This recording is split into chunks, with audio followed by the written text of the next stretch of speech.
ભવિષ્યમાં બીજા અધ્યાપકો પણ ગંભીરતાથી આ પ્રકારની કાર્યવાહી કરે, કારણ કે એના માટે અમને અલગથી મહેનતાણું મળે છે. રોનકભાઈ, આ કામગીરી કરવા માટે યુનિવર્સિટી અમને અલગથી મહેનતાણું પણ આપે છે. કુલ મળીને આ જ્યારે અધ્યાપક આ કામગીરી કરતો એના કોડ ઓફ કન્ડક્ટમાં આવે છે અને આ બહુ ગંભીર બાબત કહેવાય, એનો પણ હું સ્વીકાર કરું છું.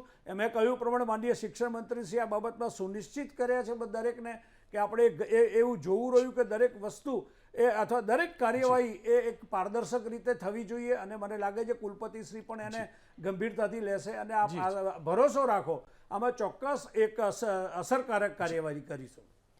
ત્રિવેદી સાહેબ, આપનો ખૂબ ખૂબ આભાર. અને ફરીથી આપ શિક્ષણ મંત્રી મળો તો એ જ પારદર્શિતા ટ્રાન્સપરન્સીવાળી વાત ઉત્તર ગુજરાત હેમચંદ્રાચાર્ય યુનિવર્સિટીવાળાને પણ કરાવડી દે. જો જૂની ફાઇલ છે જ મેડિકલ MBBS વાળી, 3 મંત્રી બનાવ્યા શિક્ષણ મંત્રી, હજી પેલા ભાઈ વિરુદ્ધ કોઈ કાર્યવાહી થઈ નથી, થવાની નથી.